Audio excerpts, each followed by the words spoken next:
Searsole sports and cultural অ্যাসোসিয়েশনের আয়োজিত 3 রাত্রিব্যাপী সারা বাংলা একাঙ্ক নাট্য উৎসব অনুষ্ঠিত হলো 13ই মার্চ থেকে 15ই মার্চ পর্যন্ত সন্ধ্যে 7টা থেকে।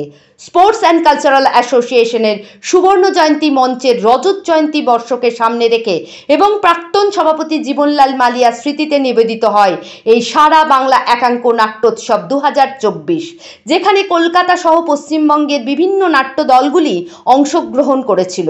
মোট 9টি দল অংশগ্রহণ করে এই নাট্য উৎসবে।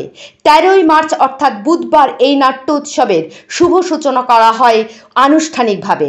উপস্থিত ছিলেন সংস্থার সভাপতি শ্রী বিঠ্ঠলনাথ মালিয়া, উপদেষ্টা মণ্ডলীর সদস্য শ্রী রবীন্দ্রনাথ ঘটক, সাধারণ সম্পাদক হৃদয়লাল চ্যাটার্জি সহ ক্লাব কর্তৃপক্ষের অন্যান্য সদস্যবৃন্দ।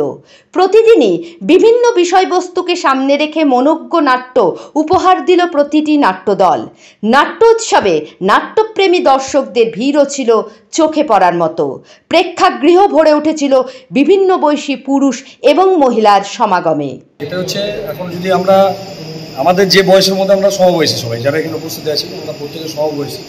যেটা হচ্ছে ইতিহাস, আমরা যদি ইতিহাসে যদি ফেরত যাই আমরা, সেটা হচ্ছে যখন শিয়ারশোলের রাজ পরিবার, অ্যাকচুয়ালি এইখানে নাটক পেছনে রাজ পরিবারের অবদান সবচেয়ে বেশি, কারণ তাদের পরিবারের মধ্য দিয়ে নাটক বিভিন্ন এখানে অনেক আমাদের যারা হচ্ছে কবি থেকে সাহিত্যিক থেকে স্বাধীনতা সংগ্রামী থেকে শুরু করে এই একটা মাটি যেখানে সব মানুষের কিন্তু এখানে মনীষীদের কিন্তু এখানে আসা যাওয়ার একটা ব্যাপার ছিল।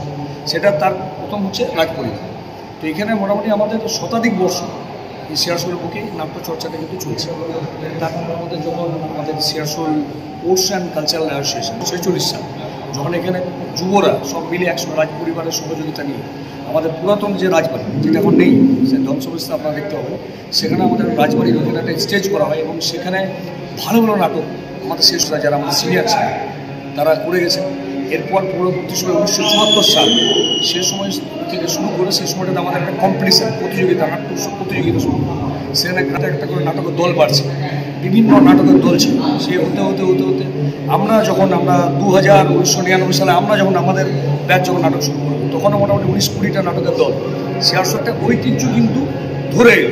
এবারে 2019 সালে যখন আমাদের কোভিড পিরিয়ড হলো, সেই সময় আমাদের নতুন তখন রাজমঞ্চ, আমাদের যে এখন মঞ্চ দেখছেন সুবর্ণ জয়ন্তী মঞ্চ, তারও কিন্তু 25 বছর চলছে। এটা 1998 সালে আমাদের এই মঞ্চ 4 অক্টোবর আমাদের এটা কিন্তু ওপেনিং হয় শেষ। Bureau report, public Times. বিগত 37 বছর ধরে ফার্নিচার জগতে আপনাদের ভরসায় একটাই নাম, রাজেশ ফার্নিচার। এবার নবরূপে নবসাজে গণপতি ফার্নিচার, যেখানে আপনারা পাবেন ফিলেক্স, সেলো, এসপিপিএল, কার্লন ইত্যাদি ব্র্যান্ডেড কোম্পানির বাড়ি এবং অফিসের সমস্ত ফার্নিচার। এর সাথে গণপতি ফার্নিচার ম্যানুফ্যাকচারার স্পেশালাইজে আছে স্টিল ডোমেস্টিক আলমিরা, স্টিল অফিস আলমিরা, office table, revolving chair, visitors chair, wooden bed, engineering wood furniture ও আরো অনেক কিছু। এর সঙ্গে গণপতি ফার্নিচারে পাবেন ইএমআই এর সুবিধাও। যোগাযোগ করুন এনএসপি রোড, রানীগঞ্জ, আনন্দলোক বাস স্টপের নিকট। ফোন নম্বর 7602363191, 9333100564।